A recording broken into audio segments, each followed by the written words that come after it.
watu wanazitumia kutupa max kila tunapoonekana mbele ya macho yao. Kwa mfano, mlipojitambulisha mbele yangu mimi na mbele ya madam au mbele ya mtu yoyote yule, kuna vitu vitatu vikubwa wataviangalia. Kitu cha kwanza kabisa ni namna gani unaonekana, si ndio? Hata kabla sijazungumza chochote, ninapofika sehemu yoyote najitambulisha kwa namna fulani, aidha kwa namna nilivyovaa, aidha kwa usafi ambao niko nao. Kwa namna yoyote, muonekano wako si kitu cha bure. Muonekano wako unakutambulisha. Sijui tunaelewana? Unafika labda umevaa mavazi ambayo si masafi, kuna namna umejitambulisha kwamba huyu mtu yawezekana si mtu serious kwenye maisha yake. Haijalishi wewe ni mtu wa namna gani. Unapofika sehemu haujafua mavazi yako au hujapangilia mavazi yako vizuri, kwamba mavazi yako hayaendani na sehemu ambayo umeenda. Let's say kuna mavazi ukivaa ukienda kanisani, kuna namna watu wataanza kusema huyu mtu kuna namna hayuko sawa. Kuna mavazi ukiyavaa let's say uwanjani, bado mtu atasema huyu mtu hayuko sawa. Kwa hiyo kitu cha kwanza kabisa cha kuzingatia ni namna unavyoonekana. Namna unavyoonekana ndio kitu cha kwanza kabisa watu watakitizama, si ndio? Endapo utaonekana vibaya, watu watakuchukulia vibaya, haijalishi. Lakini haishii hapo. Unaweza ukajitetea kwamba regardless kwamba nimevaa hivi, regardless naonekana hivi, mimi sio mtu wa hivyo. Sasa ni kwa nini utumie nguvu kubwa kuanza kuhakiki watu tofauti? Kwa nini unapoonekana tu for the first time usijitambulishe wewe ni mtu wa namna gani? Kitu cha pili ni namna gani unazungumza. Namna gani unazungumza. Nimeona namna mnavyojitambulisha. Unajitambulisha kinyonge, mwingine anajitambulisha amekamata suruali huku, mwingine anajitambulisha utafikiri anataka kukaa. Sasa the way unazungumza mbele za watu, watu watasema wewe ni mtu wa namna gani.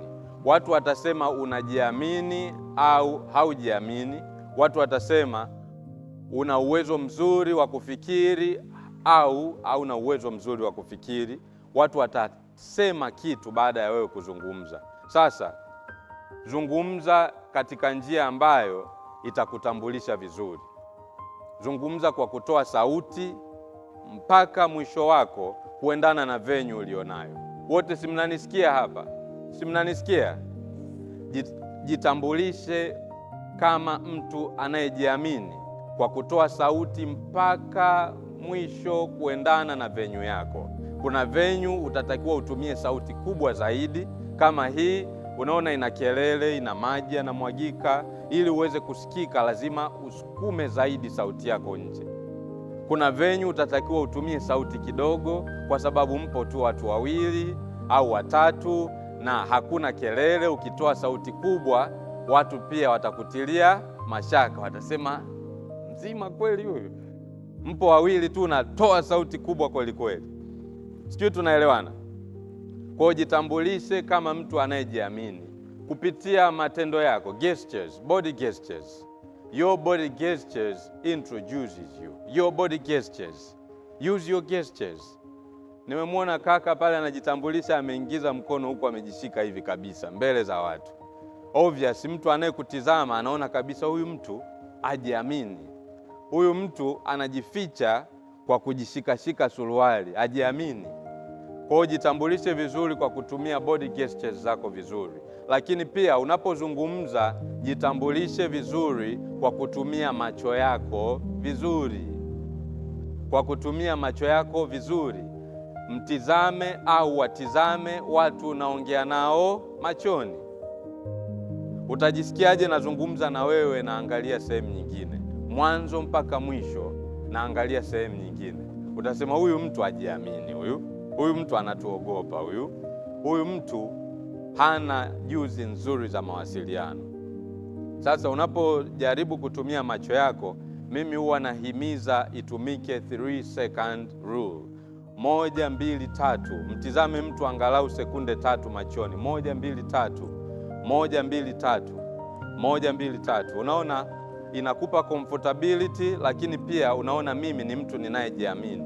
Ukitumia less than 3 seconds, kuna namna mtu anaona huyu mtu ananiogopa. Let's try this. Moja. So you don't concentrate on one person for 3 seconds. Watu wataona tu unaogopa, si ndio? Let's say moja. Unaona huyu mtu ni muoga anayefanya hivyo. Kwa at least 3 seconds rule. Unapozungumza na mtu, tumia macho yako vizuri. Macho yako yanaweza yakafanya mtu aendelee kukusikiliza au aache kukusikiliza. Sijui tunaelewana? Kwa nimeona hicho pia kinapungua. Lakini kingine ambacho hakikuwa lazima utumie body movement yako vizuri unapozungumza mbele za watu.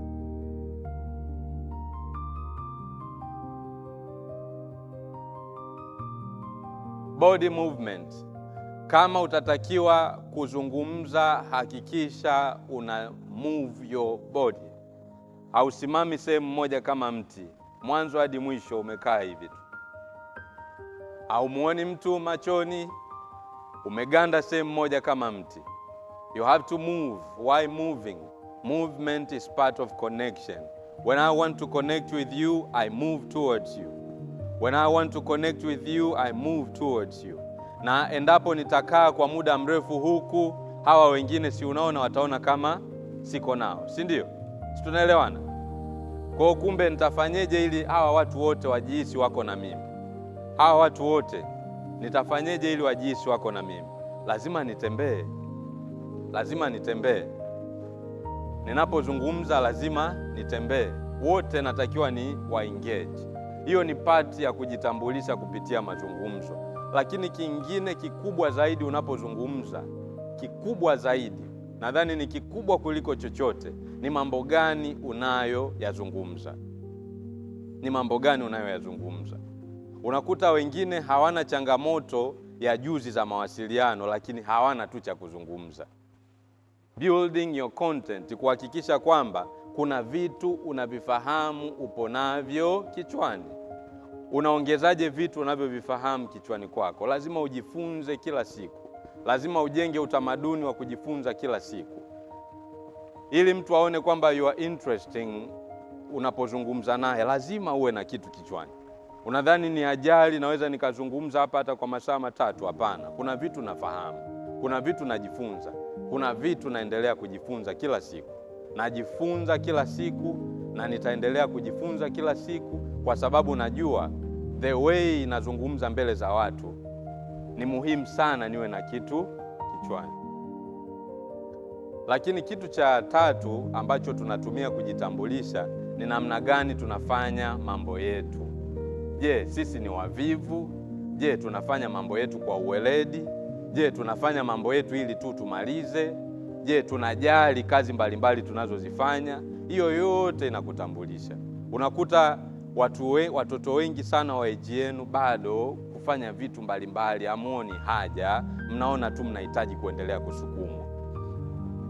Mimi nasema unatengeneza historia kwa mambo unayoyafanya sasa. Kuna watoto wa age yenu tayari wameshaanza kutengeneza historia kwamba maisha yao ya baadaye yatakuwa rahisi sana. Kuna watoto ambao nimefanya nao kazi na ninaendelea kufanya nao kazi, tayari wameshapata tuzo mbalimbali, tayari wamesha attend conferences mbalimbali za kitaifa na za kimataifa. Unadhani huyu mtu utakuwa na urahisi wa kushindana naye? Hapana. Kwa ufanyaji wako wa mambo mbalimbali, kwa kutumia mikono yako, kwa kutumia akili yako, unatengeneza historia yako. Historia inakupa urahisi sana wa wewe kufanya mambo mbalimbali baadaye. Kwa hiyo kuna namna mambo tunayoyafanya sasa tunaweza tukaona hayana umuhimu wowote, lakini kitu cha kwanza, kila unachokifanya sasa kinatengeneza historia yako, historia ambayo inaweza ikafanya maisha yako ya baadaye yawe magumu au yawe rahisi. Wewe nadhani mtoto wa age yenu ambaye tayari kashazungumza kwenye majukwaa ya kimataifa na ya kitaifa, amefanya vitu vingi, kashinda tuzo, atakuwa sawa na wewe ambaye labda hautaki kujisukuma kufanya vitu mbalimbali kwa mikono yako? Ni ngumu. Siwezi kusema haiwezekani, kwa sababu mimi sijawahi kuutilia mashaka uwezo wa binadamu akiamua kitu. Unaweza ukampita hata yeye, lakini ni ngumu. Mimi nitawaambia tuanzeni sasa kufanya mambo mbalimbali. Ukipata nafasi ya kufanya kitu chochote, fanya kwa uhakika. Fanya kama unajitambulisha kwamba endapo mtu akiona kazi yangu atajivunia mimi. Endapo mtu ataona kazi yangu atanisifia, hata kama ni kutandika kitanda, hata kama ni kufagia nyumba. Mtu akifika atasema usafi umefanywa kweli kweli. Hata kama ni kufua nguo zako, hata kama ni kunyosha nguo zako, mtu aseme hizi nguo zimenyoshwa kweli kweli. Isiwe kwamba mtu akiona kazi uliofanya anasema hivi, ni nani kavuruga kazi yangu namna hii?